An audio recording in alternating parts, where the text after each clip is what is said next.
To Turkey now, where President Recep Tayyip Erdogan has said his country has achieved victory after a long insurgency. In a speech, Erdogan said that Friday's handover of arms by the Kurdistan Workers Party, or PKK, had turned a new page for Turkey.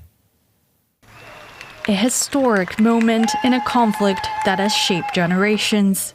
In Iraq's Kurdistan region, PKK fighters say they want to abandon armed struggle and push for Kurdish rights through politics in Turkey instead.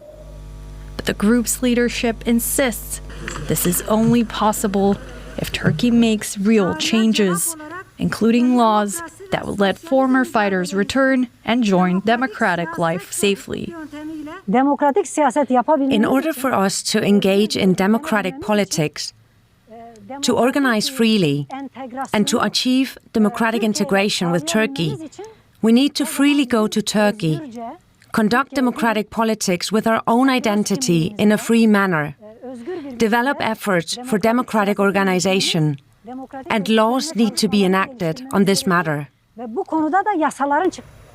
now, the PKK remains blacklisted as a terrorist organization by Turkey and its Western allies. What began as a fight for independence more than 4 decades ago turned into demands for cultural rights and regional autonomy.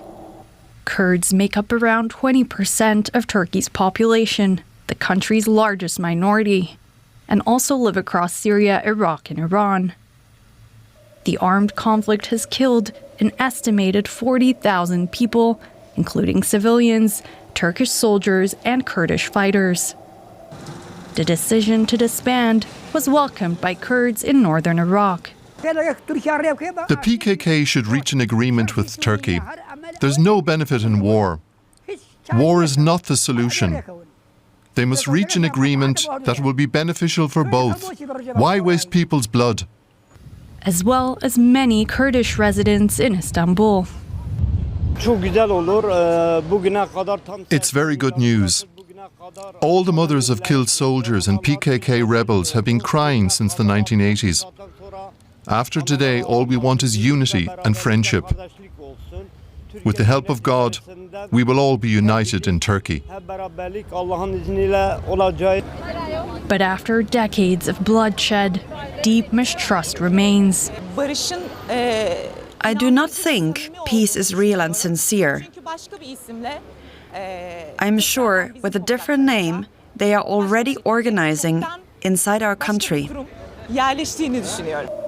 Lasting peace will take more than a symbolic gesture. It will require reconciliation, genuine political will for change, compromise, and time. DW correspondent Julia Hahn is in Istanbul. Julia, I believe President Erdogan has made a speech. What's been your takeaway from that speech today? Well, that speech was largely directed at his Islamic conservative but also nationalist voter base. He talked a lot about the need for unity now and brotherhood.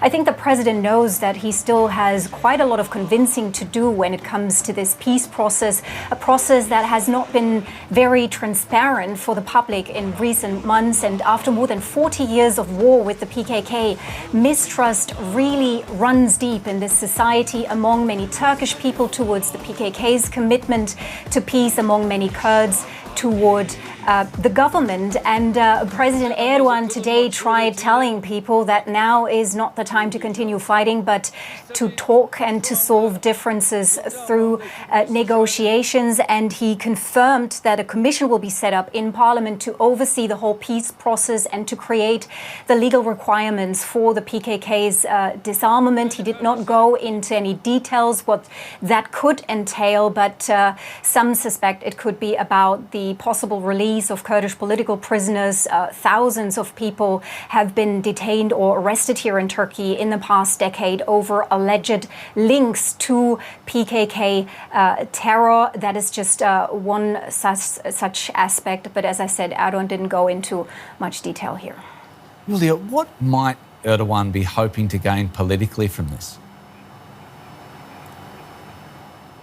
Well, if this whole peace process really turns out to be successful, Erdogan would most certainly go down in history as the Turkish leader who solved one of the longest running conflicts here in the region. It would be a major political win for him, but observers say he's very likely going to use it to prolong his grip on power by getting Kurdish support, for example, for a new constitution that would allow Erdogan to run again for office in 2028. He's currently not allowed to do so. He's also not doing well in the opinion polls, mainly because of the ailing economy. And I should also mention that this peace process with the PKK, with the Kurdish movement, is actually taking place while there has also been an unprecedented legal crackdown on the main opposition party here in Turkey, the secular CHP, the only political force that really poses an electoral threat to Erdogan. And many now say Erdogan is basically trying to silence the main opposition while trying to co-opt the Kurdish movement, all in the interest to extend and cement his grip on power in the long term.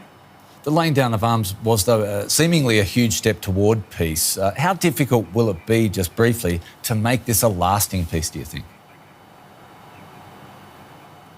Well, I think there are still several stumbling blocks on the way. The disarmament has only just begun. It's expected to take several months. And the PKK leadership yesterday basically said, look, we've done what we promised. Now it's up to the Turkish government to take the next step. And if they don't do so, we are willing to back out of this. And one of their key demands is the release of Abdullah Öcalan, the PKK's leader, who's been in jail since 1999. And his release, he's despised by many people here in the Turkish public. And his release is something that seems to be unthinkable for many people. So I have no idea where this demand will end up and whether this is something the Turkish government would be willing to give the PKK in return for disarmament. And overall, the whole process, it's not going to happen overnight. This is going to take time. And I think everybody here in Turkish politics, including the president, acknowledge this.